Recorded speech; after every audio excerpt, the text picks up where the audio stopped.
Callie here with Power Studies, Inc., and this is the current Q&A.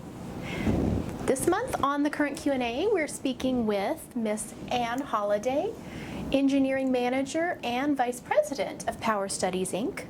Hi, Ann. Hi, Callie. Hey. So this month we have a question for you, Ann. Okay. Why do you need the accurate utility info from the utility company in order to perform power system studies? Callie, that is a terrific question. I get that so many times from our customers. The reason why we need the accurate fault current and utility data from them is because we want our studies to be meaningful for the customers. We want them accurate and complete. And if we have incomplete data from the utility, our studies are just not going to be meaningful. That makes sense. So what specific info do you need from the utility company? Great. Well, what we need from the utility company, Callie, is the available fault current. We need that fault current at either the primary side of the transformer or the secondary side of the transformer. Along with that, we need the transformer data. We need the kVA, the winding connections. What I mean by winding connections is whether the transformer is a delta Y or a YY. We also need the impedance of the transformer. This is extremely important if we get the available fault current on the primary side of the transformer.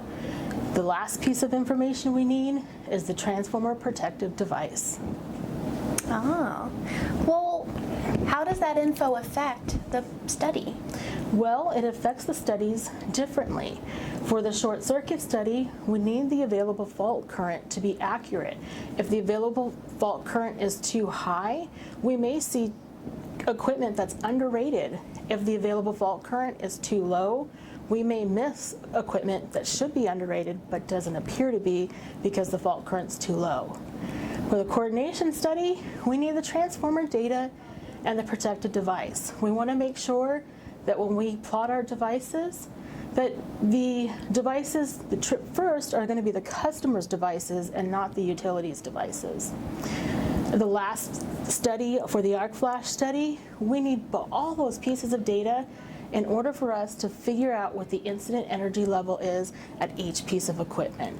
This will tell our customer what to wear when they're working on the equipment energized. Oh. Thank you so much, Ann. You're welcome. There you have it. So that's why we need the accurate utility info from the utility company so you can get an accurate power system study. That's all for this month. Please stay tuned for next month's current Q&A.